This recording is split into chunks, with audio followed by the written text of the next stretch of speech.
Colombia, con Laura Gil.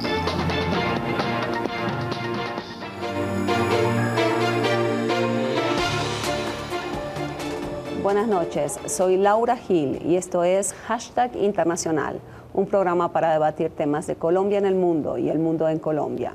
Esta noche hablaremos de paz y guerra en el Medio Oriente y de Israel hoy. ¿Qué pasa en Israel hoy? Bienvenidos. Palestina ha dado un paso importante hacia su consolidación como un Estado de pleno derecho en el terreno de las instituciones internacionales. Israel sancionará a los palestinos por haber decidido adherirse a instancias internacionales. Tel Aviv confirmó la construcción de más asentamientos ilegales en territorio ocupado. Nos comprometimos a continuar las negociaciones durante 9 meses, pase lo que pase en el terreno.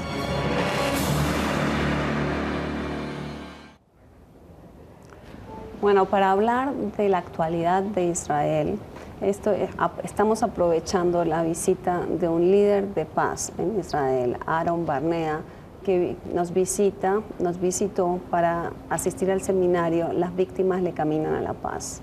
Entonces me encuentro con Aaron, muy buenas noches. Buenas noches. Y con Marcos Pequel, vocero de la comunidad judía aquí en Colombia, profesor del externado, columnista del Espectador y buen amigo. Gracias, Laura, por invitarnos. Bueno, ¿les parece si para empezar esta charla, esta conversación sobre Israel, vemos primero una nota sobre cuáles fueron las guerras que enfrentó Israel? Para entender el conflicto israelí-palestino nos podríamos remontar al 29 de noviembre de 1947, cuando la Asamblea General de la ONU decidió que el mandato británico sobre Palestina se dividiría en 2 estados, uno judío y uno árabe, otorgando el 55% de los territorios al pueblo de Israel y el 45% al pueblo de Palestina. Jerusalén quedaría bajo soberanía internacional.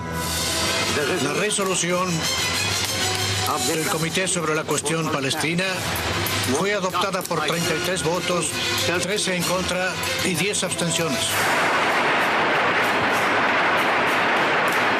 Esta división llevó a la guerra árabe-israelí de 1948. Ese mismo año los británicos se retiraron e Israel declaró su independencia, conquistando un 26% más del territorio de Palestina. En 1967, durante la Guerra de los 6 días, Israel conquistó la Franja de Gaza, Jordania, Cisjordania y el este de Jerusalén. Comenzó a construir asentamientos judíos en la Franja de Gaza y en Cisjordania. Hasta la actualidad, el número de israelíes viviendo en estos asentamientos se ha incrementado a 500.000, en comparación con los 2.7 millones de palestinos que viven en esa zona, territorio de Palestina. En 1973, la guerra de Yom Kippur enfrentó a Israel contra Egipto y Siria. Fue la cuarta de las guerras árabe-israelí, teniendo importantes repercusiones como el alineamiento de los países árabes con la Unión Soviética y una imagen de invencibilidad del ejército israelí, haciéndose más independiente de Estados Unidos. En 1987 tuvo lugar la primera Intifada, un levantamiento civil caracterizado por manifestaciones violentas, dejando cientos de víctimas mortales.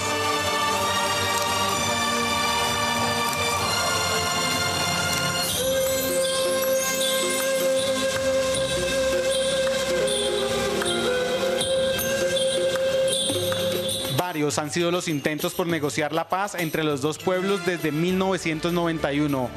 El proceso de Oslo culminó con la autonomía palestina. Israel comenzaría a transferir los poderes a los palestinos en materia de educación, cultura, salud, relaciones sociales, impuestos directos y turismo. Sin embargo, hechos como el del año 2000, con la explosión de una segunda intifada, mucho más violenta que la primera, caracterizada por las bombas suicidas palestinas, aterrorizaron al mundo entero y paralizaron cualquier avance en un proceso de paz.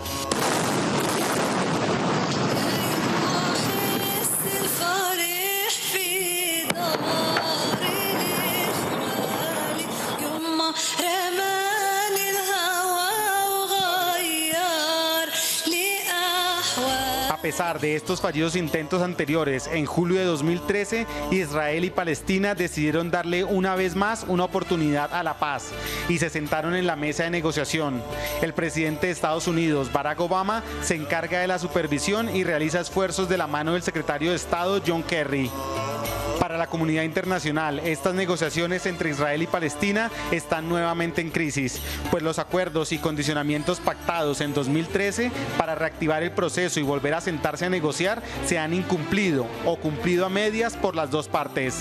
Recordemos que en julio de 2013 Israel aceptó liberar a 104 presos palestinos detenidos y por su parte Palestina aceptó no adelantar acciones unilaterales en foros internacionales, incluyendo la opción de llevar a Israel a la Corte Penal Internacional. Creemos que esta acción por parte de nuestro presidente Mahmoud Abbas es un paso para consolidar y fortalecer los pilares de Palestina en el sistema internacional. La crisis se agudizó en las últimas semanas cuando Israel se negó a liberar a un grupo de presos palestinos, luego de que Palestina anunciara su continua adhesión a tratados internacionales para apegarse así al derecho y a la justicia internacional. Los palestinos tienen mucho que perder con esta acción unilateral. Ellos solo alcanzarán un Estado a través de una negociación directa y no a través de una declaración vacía o de medidas unilaterales. Mientras tanto, y en el medio, Estados Unidos afirma que las conversaciones no podrán durar eternamente.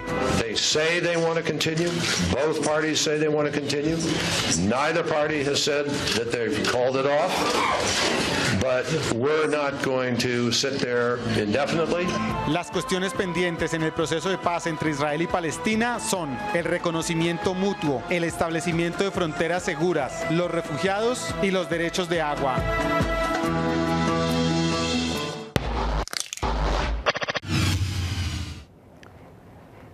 Bueno, la historia de Israel, Aaron, ha sido marcada por guerras. Unas que empezó Israel, otras que le tocó enfrentar, pero ha sido una historia de guerra. ¿Es una historia posible, de supervivencia? ¿Es posible una paz con los palestinos? Yo estoy convencido que la paz con los palestinos es inevitable.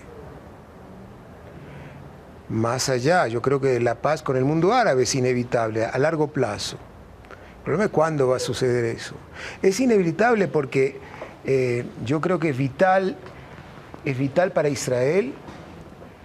Yo creo que es existencial para Israel, pero del punto de vista de los países árabes, considerando que va a haber un proyecto de progreso dentro de los países árabes, de interés por sus propias poblaciones, que va a haber una normalización interna dentro de los países árabes, yo creo que finalmente el interés también del mundo árabe va a ser llegar a un acuerdo de paz con Israel, tal como se manifestó en la declaración árabe, de la Liga Árabe en realidad, que comenzó con una declaración saudita en el año 2002, que decía que el mundo árabe estaba dispuesto a firmar un acuerdo de paz total, completa con Israel, siempre y cuando se resuelva el problema palestino. Y se daba a Israel, por primera vez en la historia del conflicto, se daba a Israel la posibilidad de definir frente a los palestinos como sus interlocutores el futuro de los refugiados árabes, de los refugiados palestinos, que es el tema tal vez más escabroso, más difícil. O sea, lo que plantean los palestinos como el derecho al retorno, ¿verdad? ¿Y qué significaría el derecho al retorno, Marcos? Quizás. No, el derecho al retorno es unos temas que hace el conflicto bastante complejo.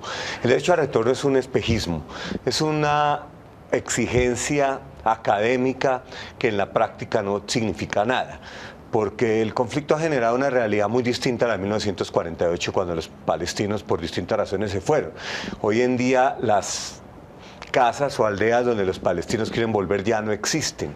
Ahí hay otras cosas, hay una población judía que creció de 600.000 a 6 millones, más 2 millones de árabes que viven en Israel. Por lo tanto, el derecho al retorno, hoy en día yo pienso que no es el principal obstáculo, es un tema muy difícil, pero una parte de que hace tan complicado resolver el conflicto es la narrativa del derecho al retorno, pero en términos prácticos el derecho al retorno no se puede dar, porque Israel no puede sacrificar su mayoría demográfica judía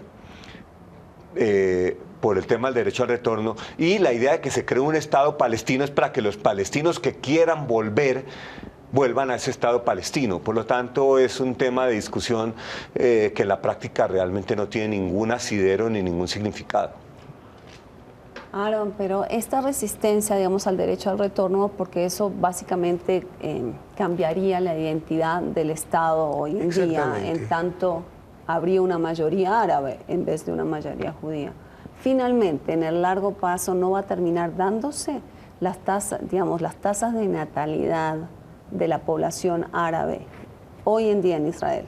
Los árabes israelíes en Israel hoy son muy superiores a las tasas de natalidad de los judíos en Israel. No tanto, ha habido un desarrollo, fíjate, el desarrollo demográfico de la población árabe, que hace años era muy elevado comparado con la población judía, ha disminuido, porque ha habido un proceso de modernización de la población árabe en Israel. Y como sabemos, es un fenómeno universal. Procesos de modernización producen una reducción en la tasa de natalidad. Así que todas las estadísticas han mostrado que desde el inicio, en realidad, desde la normalización, digamos, de la situación israelí después de la gran ola inmigratoria que hubo a principio del Estado, y más tarde con la llegada también de la gran ola inmigratoria de la Unión Soviética, de la pasada Unión Soviética, ha habido una relación muy estable entre el porcentaje de población judía en Israel y porcentaje árabe. Así que a largo plazo, si se llega a una solución de partición, de creación de un Estado palestino y de Israel, la población de Israel, la proporción árabe en el Estado de Israel frente a la población judía, es muy probable que no solo que continúe al nivel que existe hoy, sino que incluso sea reducida. Ya que en Israel, debo agregar, ha habido grupos de población cuya tasa de natalidad ha crecido tremendamente, como la población ortodoxa. ¿Qué significan los ortodoxos en términos del proceso de paz? ¿Qué representan como peligro para un proceso de paz? No, yo no quisiera ponerlos a todos en una misma bolsa, Laura. Entre la misma comunidad ortodoxa hay distintas opiniones, distintas visiones del conflicto. La comunidad ortodoxa es muy variada, uno tiende pronto a pensar que todos piensan igual, pero no es así. Y tampoco creo que sea el tema más importante en este momento respecto a la solución al conflicto. Entre los ortodoxos usted tiene a los más ortodoxos, los que se llaman Haredim, que son los que usted ve vestidos de negro, y usted tiene los ortodoxos que están en los asentamientos, y tiene también ortodoxos que apoyan el proceso de paz y que apoyan un compromiso con los palestinos. Por lo tanto, no es única la opinión que tienen las comunidades ortodoxas judías en Israel. Pasemos entonces al proceso de paz. ¿Hay proceso de paz o no hay proceso de paz, Aaron? Mira, hay proceso de paz. Hay muchos factores que están implicados en eso. Pero como evidentemente el proceso de paz es también función de la situación política, de la política israelí interna. Hay una coalición de gobierno ahora en Israel que hace difícil el proceso. Yo debo decirlo con absoluta franqueza y como un individuo que soy crítico de la política de gobierno en Israel. Inclusive el propio partido del primer ministro, de Benjamin Netanyahu, es un partido que no responde, por ejemplo, a los conceptos que emitió Netanyahu hace 2 años en Bar Ilan, apoyando la solución de los 2 estados. Dentro de su propio partido, dentro del Likud, el partido mayoritario del gobierno, de la coalición de gobierno, hay factores que están totalmente opuestos a la solución de 2 estados. Así que eso complica la ecuación esa. Sin embargo, el mismo gobierno de Netanyahu le ha otorgado a Tzipi Livni, que es la ministra de Justicia, le ha otorgado la misión de continuar el proceso.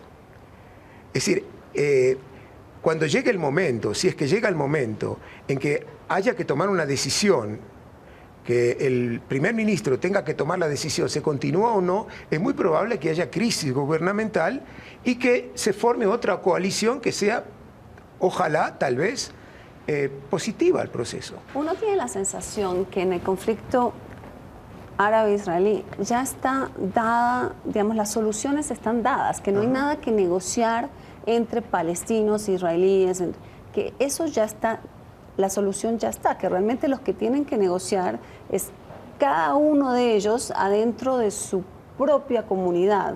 ¿Ustedes estarían de acuerdo con esa afirmación? Eso es en parte cierto. La fórmula de solución al conflicto palestino-israelí se conoce casi que desde el año 67. El problema es que en la medida que el conflicto no se ha solucionado, han aparecido nuevos elementos tanto al interior de ambos lados, comenzando por Hamas, que en el año 67 no existía y que hoy en día se opone a la negociación con Israel y controla Gaza, hasta elementos dentro de la política de Israel que también, como decía Aarón, se oponen completamente a cualquier tipo de compromiso. Por lo tanto, no es tan fácil hoy decir que la fórmula se conoce porque ya la negociación sobre las fronteras se hace más compleja, es el tema quizás más complejo, Laura, el tema de las fronteras. Antes era claro que tenían que ser las fronteras del 67, hoy ya no están claros, están los asentamientos, está el intercambio territorial, el territorial swap al que se hace referencia de los parámetros de Clinton. Pues entonces el conflicto se ha hecho muy complejo y a medida que no se resuelve se hace más complejo. ¿Qué significa se hace más complejo? Se agregan elementos adicionales que se vuelven un distractor, un elemento más difícil al momento de resolverlo. Por ejemplo, el muro. El muro no existía antes del año 2000. Ahora hoy en día existe un muro para frenar a los terroristas. Hoy en día cuando se sientan a negociar, tienen que negociar a ver qué va a pasar con el muro. El tema de las fronteras me parece que es el más complejo, es el más difícil y a medida que pasa el tiempo se hace más difícil, se hace más enredado el tema de llegar a esa solución que desde el punto de vista filosófico se conoce desde el año 48 cuando se vio la resolución de partición. Marcos, ¿cómo está Aarón aquí? Yo quería lograr ver algunas diferencias y similitudes de que cómo se viven los conflictos de la misma o de diferente manera aquí y allá. Y quería empezar por pedirle a Aarón que nos contara su historia personal y su causa hoy en día. ¿Cuál es su causa? ¿Cómo fue su historia? Y que nos contara un poco lo que contó esta tarde en el seminario Las Víctimas le Caminan a la Paz. Bueno, yo desde mi más temprana juventud fui parte del movimiento por la paz en Israel. Marcos nos decía anteriormente de la existencia de Paz Ahora, de Shalom Achshav, Paz Ahora, y fui evidentemente desde el principio también apoyé Shalom Achshav desde mi edad estudiantil. Pero lo que me volcó de una manera completa a trabajar por la paz y el trabajo de reconciliación con los palestinos fue un suceso para mí trágico, para mí y para mi familia, la muerte de la caída de mi hijo en el sur del Líbano en el año 1999. Mira, quiero relatar una pequeña anécdota para dar una idea de los vaivenes de la historia, de los altibajos que hemos tenido. En el año 77, cuando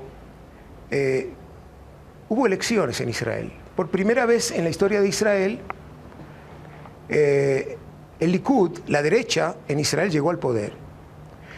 Y no solo para la izquierda, sino que para una gran mayoría de personas en Israel, la llegada de la derecha al frente del cual se encontraba Menachem Begin fue considerada casi como un cataclismo. Esa era la sensación. Y se pensó que la guerra era inminente por el tipo de política que iba a llevar. El desastre del Partido Laborista fue sucedido con un enérgico trabajo del Partido Laborista para no perder su fuerza electoral dentro del movimiento sindical. Yo estaba en ese entonces como representante político del movimiento sindical israelí en Europa. Y resultó que las elecciones al movimiento sindical fueron positivas para el laborismo israelí. Entonces,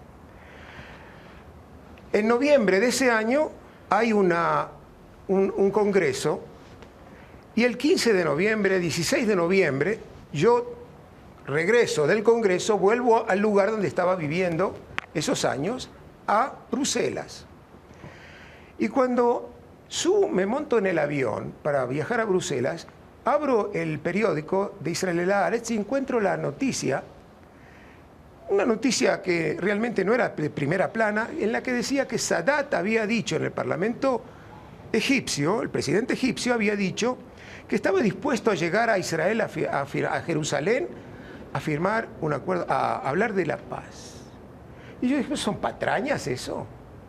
Eso no es nada, eso es, estamos acostumbrados a ese tipo de reacciones del mundo árabe. Sadat, el hombre que lanzó la guerra de Kippur contra Israel, que se mencionó antes.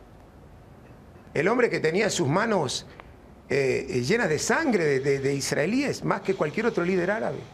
Llego a Bruselas y me topo con unos titulares del International Herald Tribune diciendo Sadat in Jerusalem, Sadat en Jerusalén. Y al día siguiente, 17 de noviembre del año 1977, sentado yo con mi familia, frente al televisor belga, en mis brazos, nuestro bebé que había nacido 5 meses antes, y los otros 2 niños que estaban con nosotros. Y yo viendo a Sadat bajar del avión con una sonrisa, una recepción increíble, y creíamos que era la llegada del Mesías. Y con lágrimas en los ojos, yo dije, ya no vamos a tener guerra, nuestros hijos ya no tendrán que ir a la guerra como yo fui. Yo estuve en la guerra de Kippur, yo estuve en tantas, y yo era oficial en el ejército.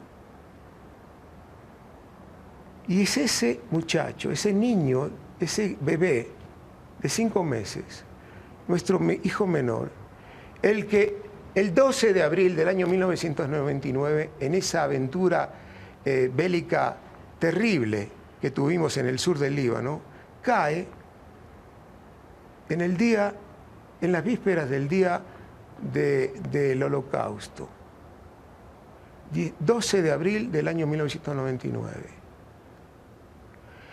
La muerte de mi hijo, que cayó en circunstancias tan especiales, 5 días antes de terminar su servicio militar, me definió mi futuro. Yo decidí que no podía quedarme más siendo un activista más que de vez en cuando va a una manifestación y que debía enrolarme, que debía movilizarme totalmente en favor del movimiento por la paz. Y lo que encontré, la cosa más asequible, más seria que yo tenía en ese momento, era adherirme a esta organización que me ha traído aquí también. Es una organización conjunta de familias que han perdido a sus queridos, israelíes y palestinos, que juntos han decidido trabajar por la reconciliación. En circunstancias que ya describíamos antes, políticas prácticamente, muy difíciles, muy complicadas. Y eso es lo que me ha traído, porque a partir de esa decisión hemos aprendido lecciones, yo creo, de importancia histórica, sobre el hecho que la reconciliación, hemos descubierto que la reconciliación entre enemigos empedernidos es una posibilidad. Creemos en esa posibilidad y sabemos ahora positivamente que sin reconciliación no va a haber paz. Hagan lo que hagan los líderes, firmen los tratados que quieran, si no va a haber reconciliación, si no va a haber un proceso de reconciliación que va a ser encontrar a las dos poblaciones, que va a responder a problemas fundamentales que se han acumulado durante los años, no puede haber una solución de paz. Bueno, nos vamos a una primera pausa. Nuestra cuenta de Twitter, @INTL. Por favor, mándenos sus preguntas para Aaron y para Marcos. Ya volvemos.